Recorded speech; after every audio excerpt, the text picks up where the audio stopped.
ఈ కార్యక్రమంలో పాల్గొంటున్న మీ అందరు కూడా రెండు చేతులెత్తి నమస్కరిస్తూ, నేను 7 మాసాలైంది సినిమాటోగ్రఫీ మినిస్టర్ అయ్యి చాలా మంది ప్రొడ్యూసర్స్, డైరెక్టర్స్, సినిమా హీరోలు క్లాప్స్ కావాలని క్లాప్స్ కొట్టాలి, మీరు ఇంక ఇనాగ్రేషన్ రావాలంటే నేను ఎప్పుడు పోలే. ఎందుకంటే సమయం లేక నా roads and national highways buildings కానీ R&B కానీ పెద్ద శాఖతో పాటు మధ్యలో ఎన్నికలు రావడం, పెద్దగా నాకు ఈ సినిమాల మీద పోవాలని ఇంట్రెస్ట్ కూడా లేకపోవడం. కానీ మా దయాకర్ వచ్చి 10th రోజు ఈవినింగ్ 7 గంటలకు నువ్వు ప్రసాద్ స్టూడియోకి రావాలి అని చెప్పి మంచి ఓకే అని చెప్పిన. ఏ సినిమా ఏంది అని ఏం అడగలే.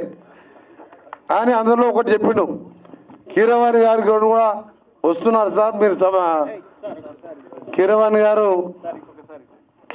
గారు వస్తున్నారు. మనం తెలంగాణ గీతమే కాదు మన దేశానికే ఆస్కార్ అవార్డు తొలిసారి చెప్పించినంటే నాకు ఆయన అంటే చాలా ఇష్టం అని చెప్పి నేను ఆయన పేరు చెప్పిండు.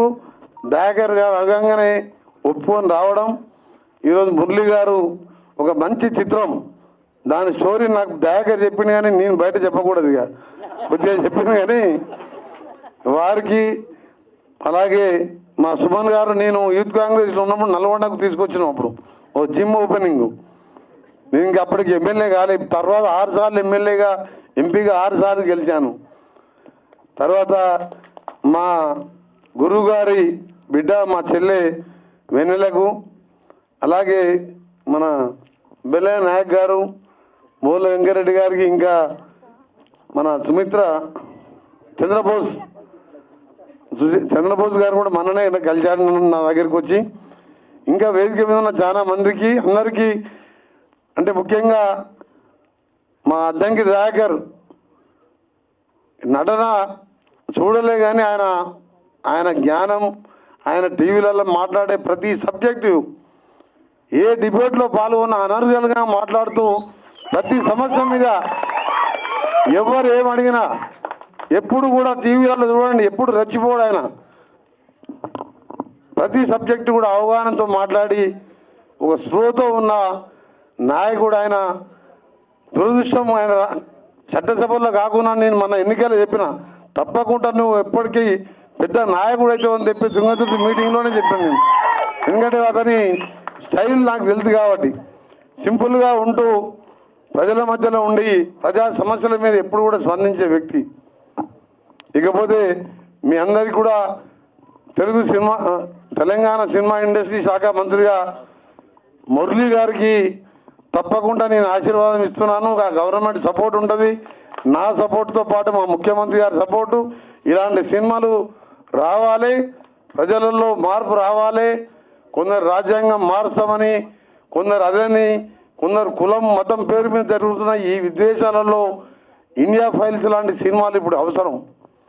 140 కోట్లున్న జనాభాలో ఈరోజు మనం విభిన్న జాతులు, కులాలు, మతాలు అందరం కలిసికట్టుగా ఉంటేనే మనం ముందుకు పోగలం. కానీ కులం పేరు మీదనో మతం పేరు మీదనో విమర్శలు చేసుకోవడం మాని కలిసిమలిసి మన దేశాన్ని, మన రాష్ట్రాన్ని, మన గ్రామాలని అభివృద్ధి చేసుకుంటూ పేదవాళ్ళని ఒక చెయ్యి అందిస్తూ పైకి తీసుకురావాల్సిన సమయం.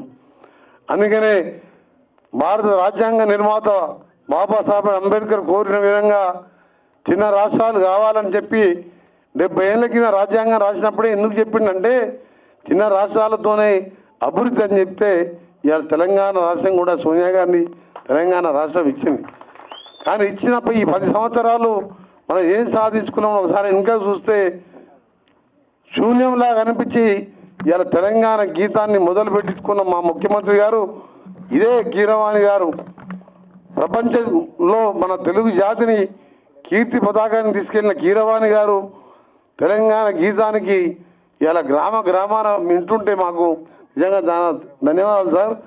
ఒక రాష్ట్ర మంత్రిగా కాకుండా ఒక తెలంగాణ ఉద్యమకారునిగా మీకు ధన్యవాదాలు తెలియజేసుకుంటే, మీరు నటించిన అన్నమయ్య సినిమాలు కానీ ప్రతి సినిమా చూస్తాను నేను. ఎందుకంటే సమయం దొరికితే సినిమా చూస్తాను. ఎందుకంటే అదొక్కటే, ఎందుకంటే ఆ టైంలో ఫోన్ మాట్లాడడం కానీ జనరల్గా నేను ఉదయం 4 గంటలకు లేచి 2 గంటలు జిమ్ చేసి ఆ జిమ్ తర్వాత ఎప్పుడు ప్రజలనే ఉంటాను నేను.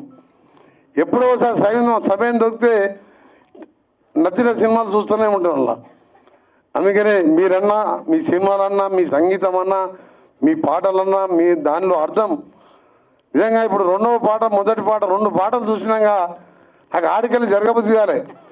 నీ అద్దంకి దయాకర్కి చెప్పిన నేను 10 నిమిషాలు కలిసి కీరవాణి గారిని సన్మానం చేయాలి, నాకు అదృష్టం కల్పించిన దయాకర్ నువ్వు, అలాగే నీ నటనకి ఏమైనా నిన్ను కూడా అభినందించాలి.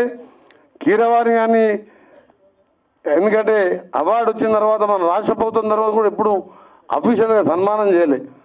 కాబట్టి నాకు ఆ అవకాశం అదృష్టం కల్పించినావు, సన్మానం చేసిపోతా అని చెప్పి అన్నాన్ని 2 గంటల పైన ఎందుకు కూర్చున్నాం. ఉదయం 4 గంటలకు లేచి దాదాపు 7-8 గంటలు నేను, ముఖ్యమంత్రి గారు, కేంద్ర నేషనల్ హైవే అధికారులు, రాష్ట్ర అధికారులము ఈ రీజనల్ రింగ్ రోడ్ కానీ హైదరాబాద్ విజయవాడ రోడ్డు మీద ఇవాళ చాలా వర్క్ లోడ్తో బిజీ ఉండి 1 నిమిషం తీరిక లేకుండా ఇక్కడికి రాగా అన్నీ మర్చిపోయి మన దేశం ఈ సినిమా ఎట్లా తీసిండ్రు ఇవన్నీ ఇంటూ నిజంగా కూడా మీతో గడపడం మీకు అవకాశం కల్పించిన మా మురళి గారికి, మా దయాకర్, మా తమ్మునికి ధన్యవాదాలు తెలియజేసుకుంటూ మా కీరవాణి గారు వారు ఇంకా కూడా ముందు